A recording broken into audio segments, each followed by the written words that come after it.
오늘은 1963년에 태어난 공지영 작가의 단편소설 꿈에 대해 생각해 보겠습니다.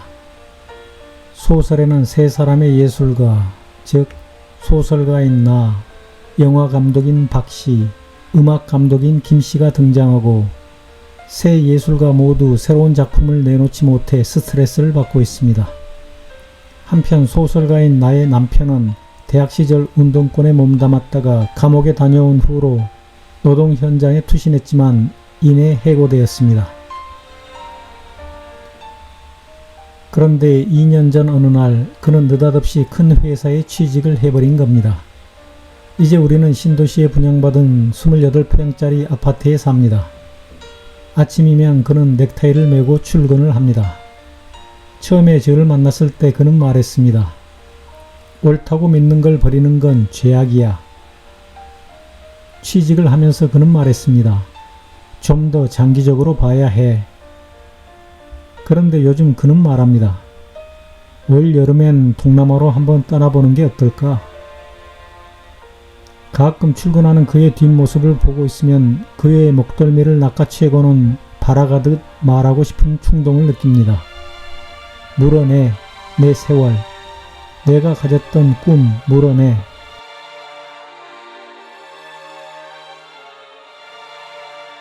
나는 이 장면에서 얼마 전에 영상으로 올렸던 김소진 작가의 단편소설 울프강의 세월을 떠올립니다. 젊은 혈기로 민주화 운동과 노동운동을 했던 사람들이 나이가 들어가면서 차츰 자본주의에 물들어가는 것을 나는 많이 보았습니다. 그럼에도 불구하고 끝끝내 돈보다 사람이 더 소중하다는 신념을 버리지 않는 울프강과 같은 사람들이 있습니다. 그런 사람들의 자본주의 삶을 나는 전향이 아니라 적응이라고 말합니다. 그런데 이 소설 속 소설가가 남편에게 크게 실망하며 내가 가졌던 꿈 물어내 라고 악쓰는 것을 보니 그녀의 남편은 울프강과 다른가 봅니다. 만약 그 남편이 사람보다 돈을 더 소중하게 생각하게 되었다면 그는 적응이 아니라 변절한 것입니다. 어느 날 세 사람의 예술가는 낚시를 하러 갑니다. 김 감독은 부지런히 떡밥을 갈아 끼우고 또 끼우고 있었다. 언젠가 우리를 처음 낚시에 데리고 가서 그는 말했었다. 말하자면 낚시는 기다림입니다. 기다리면 고기는 와요. 낚시꾼들은 고기를 속이며 기다립니다. 기다리면 떡밥 속에 숨겨져 있는 낚시를 알아채지 못하는 멍청한 고기들이 모여듭니다. 사람보다 돈을 더 소중하게 여기는 일부 대중 예술가들도 낚시꾼들과 같이 떡밥을 끼워놓고 대중들이 낚시에 걸려들기를 기다립니다. 그래서 나는 대중들을 많이 낚아 성공하고 출세하고자 욕심내는 대중 예술가보다 자신만의 작품 활동에 만족하는 순수 예술가를 더 좋아합니다.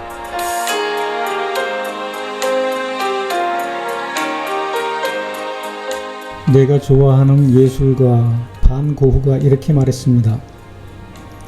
화가, 즉 예술가의 의무는 자연에 몰두하고 온 힘을 다해서 자신의 감정을 작품 속에 쏟아붓는 것이다. 그래야 다른 사람도 이해할 수 있는 그림이 된다. 만일 팔기 위해 그림을 그린다면 그런 목적에 도달할 수 없다. 그것은 예술을 사랑하는 사람들의 눈을 속이는 행위일 뿐이다. 진정한 예술가는 결코 그런 짓을 하지 않는다. 진지하게 작업을 해나가면 언젠가는 사람들의 공감을 얻게 된다.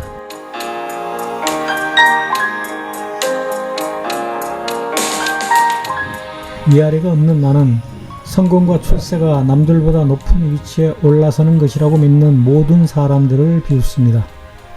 성공했다고 착각하면서 이제는 추락을 두려워하고 있는 이 소설 속의 예술가들을 비웃습니다. 나는 문득 아까 우리가 차를 타고 오던 길에 본 그 무거운 트럭을 생각했다. 낑낑거리며 오르막을 오르고 있던 트럭. 우리 차가 가볍게 그 곁을 스치는 동안 트럭은 겨우겨우 앞으로 나가고 있었다. 아니, 앞으로 나가는 것이 아니라 뒤로 밀리지 않으려고 안간힘을 쓰는 것 같던 그 트럭. 짐을 너무 많이 실은 탓이라고 나는 생각했었다. 적재중량보다 너무 많이 욕심을 부렸는지도 모른다고. 나는 죽음보다 그 시궁창이 더 무서웠다. 그 떨어지는 맹렬함, 이것이 추락이구나 생각하면서 떨어져 내려야 하는 그 순간을 인정해야 하는 그것이 두려웠다.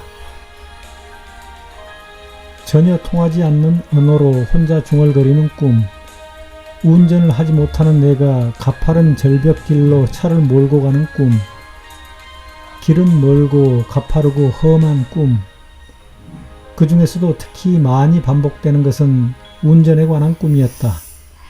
가파른 오르막길을 다만 떨어져 내리지 않으려고 죽을 힘을 다해 올라가는 꿈. 예전 영상에서도 말했고 아까도 말했지만 위아래가 없는 나는 성공했다거나 남들보다 위에 있다고 생각하지 않기 때문에 추락이라는 것이 없습니다. 추락에 대한 꿈이나 망상을 하지 않습니다. 가슴 속에는 쓰고 싶은 것들이 버둥버둥거리고 있었지만 그것을 꿰어나갈 삶을 나는 찾지 못하고 있었다. 글이 아니라 내 삶이 엉망진창인 것이다. 내가 정말 화를 내고 있었던 것은 내 글에 대해서가 아니라 내 삶에 대해서였다. 내가 보기에 소설 속 소설가는 성공과 출세에 대한 꿈과 욕심이 너무나 강렬하여 글이 엉망진창이 된 것 같습니다. 그따위 꿈과 욕심을 버리고 자신의 생각과 삶을 솔직하게 표현한다면 독자들에게 공감을 주는 글을 쓸 수 있을 것인데 그녀는 자기 자신에 대한 통찰력이 부족한 것 같습니다. 나는 그렇게 생각합니다. 감사합니다.